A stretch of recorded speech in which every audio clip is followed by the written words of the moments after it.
Hello အားလုံးမင်္ဂလာပါကျွန်တော်ရဲ့ UC Sport Channel လေးကနေပြန်လည်ပြီးတော့ကြိုဆိုလိုက်ပါတယ်ကျွန်တော်တို့ဒီနေ့မှာတော့เนาะဒီနေ့ Master 18ရက်နေ့ညနေခင်းရဲ့ update ထိသတင်းလေးတွေကြည်ရင်ကြည်နေပေါ့နော်ပြောတဲ့သတင်းတွေကလည်းလီဗာပူးအကြောင်းလေးတွေလိုက်ဖန်န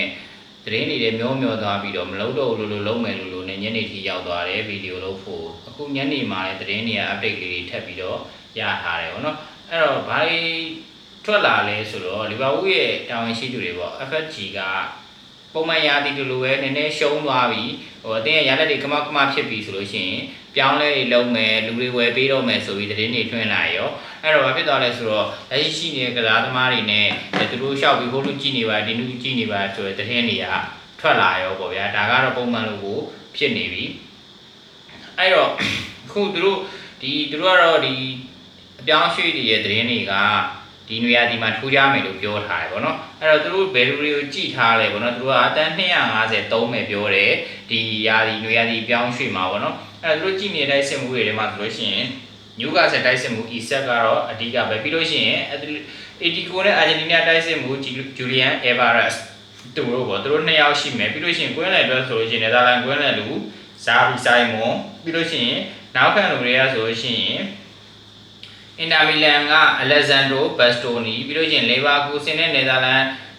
်နောက်ခံလို့ဂျယ်ရမီဖရင်ပွန်အဲသူတို့စောင့်ကြည့်မှုတွေပြုလုပ်နေတယ်လို့သိရတယ်ဗောနော်အဲဒီလူတွေကိုခေါ်မယ်ဆိုလို့ရှိရင်သူတို့ပေါင်တန်း250ကျော်သုံးဆွဲမယ်လို့လည်းပြောထားတယ်အဲ့တော့သူတို့သုံးဆွဲမဲ့လူတွေနဲ့ကြည်နေတဲ့လူတွေနဲ့ကိုကြည်လိုက်တဲ့ချိန်မှာ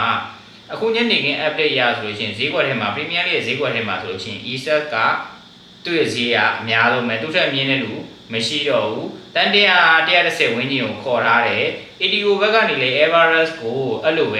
ဲတန်130ဝန်းကျင်ထိခေါ်ထားတယ်ပေါ့နော်သူတို့2ယောက်ကိုကျွန်တော်အနည်းဆုံးတန်80ဝန်းကျင်လောက်မှမသုံးလို့ရှိရင်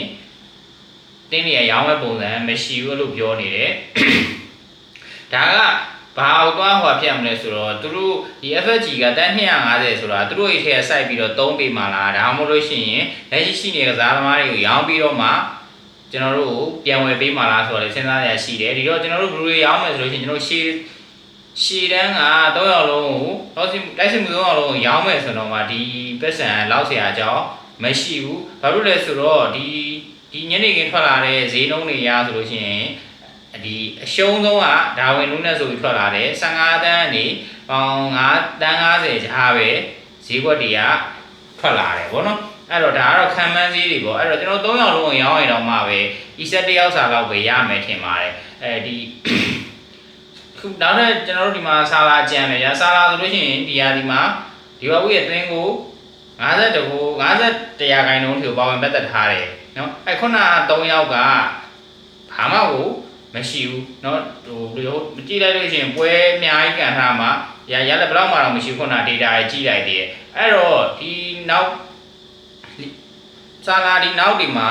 ကိုပေါက်ပြောက်တာတွေကသူ့ကိုတွဲဆုံမဲ့တိုက်စစ်တွေကလည်းလုံလောက်ပဲမရှိရကြောင်းလို့လည်းပါတယ်ဒါကြောင့်မလို့ကျွန်တော်ဒီဘာဘူးကဂူရနိုင်ကြီးတွေနဲလာတာဂျားထဲမှာဟိုဆိုပိုစတိုင်းတော့ဝင်သွင်းသွားလိုက်ဘာညာနဲ့ဒါပွဲတွေကဟုတ်လားတဖြည်းဖြည်းနဲ့နိုင်ပွဲတွေရှိလာတာအခု Premier League မှာကစားတဲ့ပုံစံနဲ့ဒီခု EFL နဲ့ Champions League မှာကစားသွားတဲ့ပုံစံလုံးဝကိုတခြားစီပဲဘာမှကိုမဆိုင်ဘူးပေါ့နော်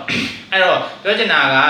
ဒီဆာလာကဒီပုံစံတိုင်းဆိုလို့ရှိရင်လာမယ့်ရာသီမှာရှိနေပါမလားထွက်သွားမလားတော့ကျွန်တော်တို့ရစိုးရိမ်နေရတယ်တက်လာတဲ့သတင်းအရဆိုလို့ရှိရင်ဆာလာရဲ့ဗန်ဒိုက်ရဲ့အာနိုးရဲ့ကိုလီဗာပူးဘက်ကစာချုပ်ဘာမှကိုကောင်းမှုမတိုးတက်အောင်မလုပ်နိုင်သေးဘူးလို့လည်းသိရတယ်အဲ့တော့ဒီ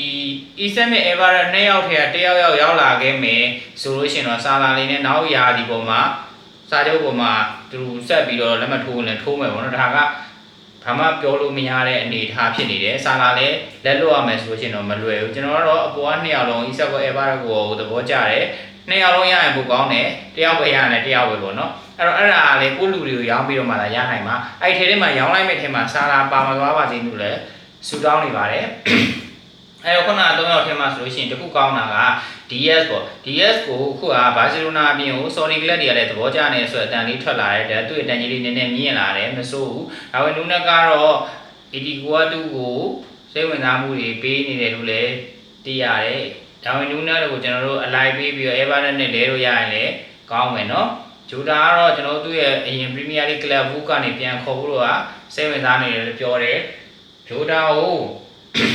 ဒီဘောကတန်း90လောက်ထိခေါ်ထားတယ်ဒါပေမဲ့အဲ့လောက်ထိမပေါက်တော့လို့ပဲထင်တယ်ကစားသမားကအသက်ကြီးလာတာလည်းပါမယ်ပြီးရင်တရားပြဿနာတွေကလည်းတော့ရှောက်ဖြစ်နေတယ်ခုနောက်ပိုင်းမှာလည်းကိုရောက်ဖို့ကနည်းနည်းရုန်းကန်နေရပါဘောနော်ဂျိုတာကဂိုးလက်ကြီးရှိရနော်ရောက်ကစားကနေတကယ်ကောင်းတဲ့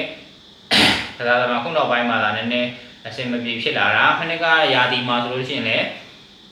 ဆာလာနာနေတော့ဆိုသူပဲလုပ်ပေးတာဘောနော်သူ့ကိုတော့ရှိစီခြင်းနဲ့ဆိုမဲ့ရှိတယ်တိတ်သုံးစားလို့ရတော့မှာမဟုတ်တော့ကိုရီးယားဟိုနောက်လာမယ်အစ်စ်တွေကနေပဲလူငယ်ခြေတက်တွေပဲမျှော်ရတော့မယ့်သဘောဖြစ်သွားပြီနော်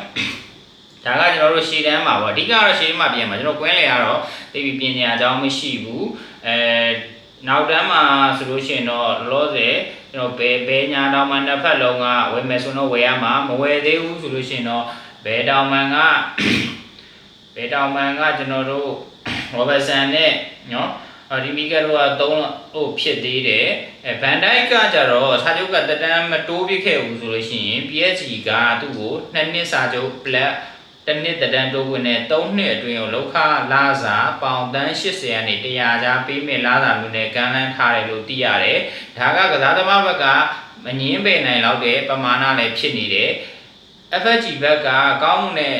စာချုပ်တွေကောင်းမွန်တဲ့လူစင်းတွေအပြောင်းလဲမလုပ်ဘူးဆိုလို့ရှိရင်ဗန်ဒိုက်လည်းထွက်သွားနိုင်တယ်အဲ့တော့နောက်တစ်ယောက်ကအာနိုကိုတက်တန်းတိုးမလားကျွန်တော်တို့အလို့စာချုပ်နဲ့ပဲမက်ထရစ်ကိုလက်လွတ်ရမလားမက်ထရစ်ကအာနိုကိုပေးထားတဲ့စာချုပ်မှာဆိုလို့ရှိရင်လည်းသူကဘာလဲဆိုတော့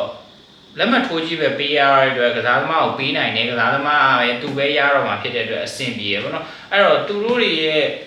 3ယောက်ကိုလက်လွတ်ရမယ်ဆိုလို့ရှိရင်နောက်ဘသူရောက်လာကျွန်တော်တို့အတင်ရနည်းနည်းလေးတော့ရုန်းကန်မဲ့နေထားမှာရှိတယ်အဲ့တော့ဒီသတင်းတွေကဒီညနေထွက်လာတဲ့ဈေးကွက်သတင်းတွေအရာတွေပေါ့နော်အဲ့တော့ကျွန်တော်ကတော့နောက်ထပ်ရောက်လာမဲ့လူငယ်ကစားသမားတွေကိုလည်းလိုချင်တယ်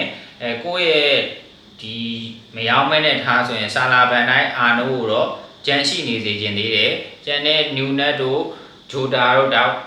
ဒီရက်တို့တော့ရောင်းလို့ရသလောက်နဲ့ရောင်းပြီးတော့ပဲစိုးစိုးစီစီရန်ခွဲလိုက်တာကောင်းမယ်လို့မြင်ပါတယ်မိတ်ဆွေတို့ရောဘယ်လိုမြင်လဲဒီရှေ့တန်းတိုက်စစ်မှု3ယောက်လုံးရောင်းတင်လားမရောင်းတင်ဘူးလားနောက်ရောက်လာမယ့်2ယောက်ဒါမှမဟုတ်1ယောက်ရောက်လာခဲ့တော့ဆာလာနဲ့တွဲပေးဖို့ဟာရှိသွားမယ်အတွက်ဆိုလို့ရှိရင်တော့ကောင်းတယ်မဟုတ်လို့ရှိရင်တော့3ယောက်လုံးရောင်းလဲကျွန်တော်တို့တော်တော်ကိုပြန်ရုန်းကန်မဲ့နေထားတော့ဖြစ်သွားမှာပေါ့နော်ဒါကတော့ဒီနေ့ထွက်လာတဲ့rumor တွေပါပဲပေါ့တကယ်တော့ဟုတ်လားမဟုတ်လားတော့မသိသေးဘူးဒီနေရာတွေကိုစောင့်ကြည့်ရမယ်နောက်နေ့ကိုဘယ်လူစင်းနဲ့ဖြစ်လာလဲဆိုတာစိတ်ပူပန်နေရပြီเนาะလောလောဆယ်မှာတော့ Premier League ဖလားလေးကိုပဲအာရုံစိုက်ပြီးရအောင်ယူသွားပေးကြပါအောင်လို့ပဲဆုတောင်းနေပဲကျွန်တော်ဗီဒီယိုလေးကိုဆုံးသက်လိုက်ပါမယ်မိတ်ဆွေတို့ထင်မြင်တာရှိရလေးကိုလည်း comment မှတ်သွားလို့ရပါတယ်ကျွန်တော်ရဲ့ channel လေးကိုလည်း like share subscribe လုပ်သွားလို့ရပါတယ်မိတ်ဆွေတို့ရဲ့ like share လေးတွေကသတင်းတင်ဆက်ဖို့တော့အားဖြစ်စီမှာမို့လို့ပါကျွန်တော်ရဲ့သတင်းတင်ဆက်မှုလိုအပ်ချက်ရှိခဲ့တဲ့တခုခုအမှားရင်းတွေ data တွေအမှားရင်းတွေပါသွားခဲ့ဆိုလို့ရှိရင်လည်းကျွန်တော်လိုအပ်ချက်မှုလို့ဒီခဏလေးဖွင့်လို့ပေးကြပါအားလုံးကိုကျေးဇူးအများကြီးတင်ပါတယ်နောက်ဗီဒီယိုလေးမှာပြန်လည်ဆုံတွေ့ပါအောင်မယ်